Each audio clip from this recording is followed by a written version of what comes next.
Hello students, this is the interpretation part of the art critique and is by far the easiest one to do because look at this short little description. There's hardly anything to do. Every piece of art tells a story. This section is where you get to tell the story. What was the artist trying to communicate in this piece of art? How do you know? How did she or he use mood and other details to communicate that story? Now, some of these questions are pretty challenging for this particular piece, but we're going to try it anyway. What is the overall mood of the artwork? So now I want you to think of some mood words, okay? What kind of mood words are things like happy, sad, dark, depressing, confusing? Here's a word you're not ever allowed to use, boring.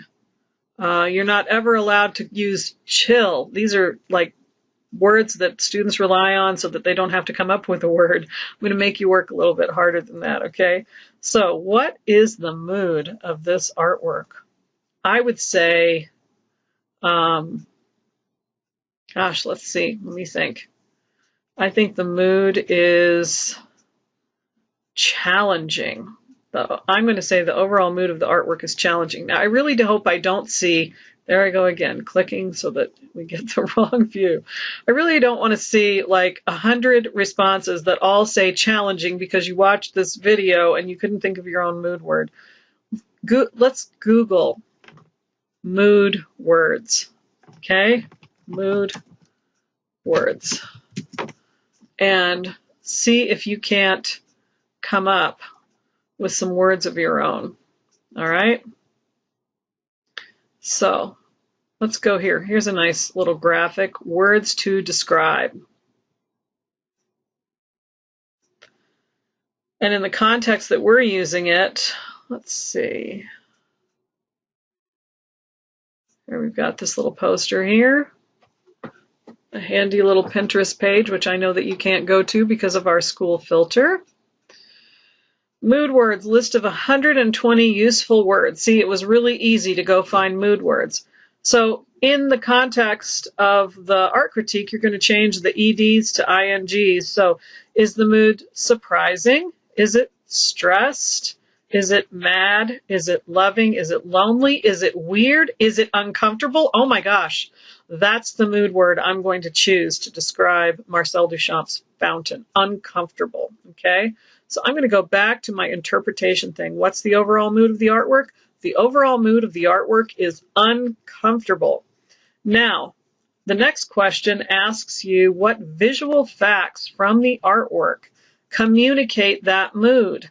Are there objects, facial expressions, colors, elements of art, principles of design, or other things in the artwork that may contribute to this mood? How or why? Okay, so I said it was uncomfortable because that's what he was trying to do. He was trying to make the whole art world uncomfortable. People were still very much invested in pretty pictures at this point in art history in 1917. And he was one of those people that was in the camp of, you know, we have cameras now. Why do we have to make things so realistic? Why do we have to make things so pretty? What is art? I mean, the big question he was asking is, what is art? What is art? Is this art? I don't know. So, so he pulled this urinal out of an abandoned factory and stuck it in an art show and called it art and said, it's art because I say so. And it definitely made people feel uncomfortable. I bet it's making you feel uncomfortable right now. Anyhow, what is the story that's being told by this artwork? Now, in a case like this, there I go, clicking in the wrong place again. And in a case like this, the story is pretty specific. It's related to the history of this object and the story surrounding it that Marcel Duchamp created. So, but, you know, you could also make up a story about this.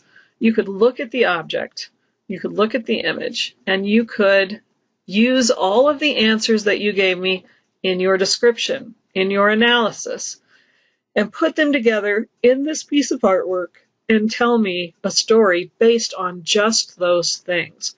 And if you do that, I will give you credit for it, okay?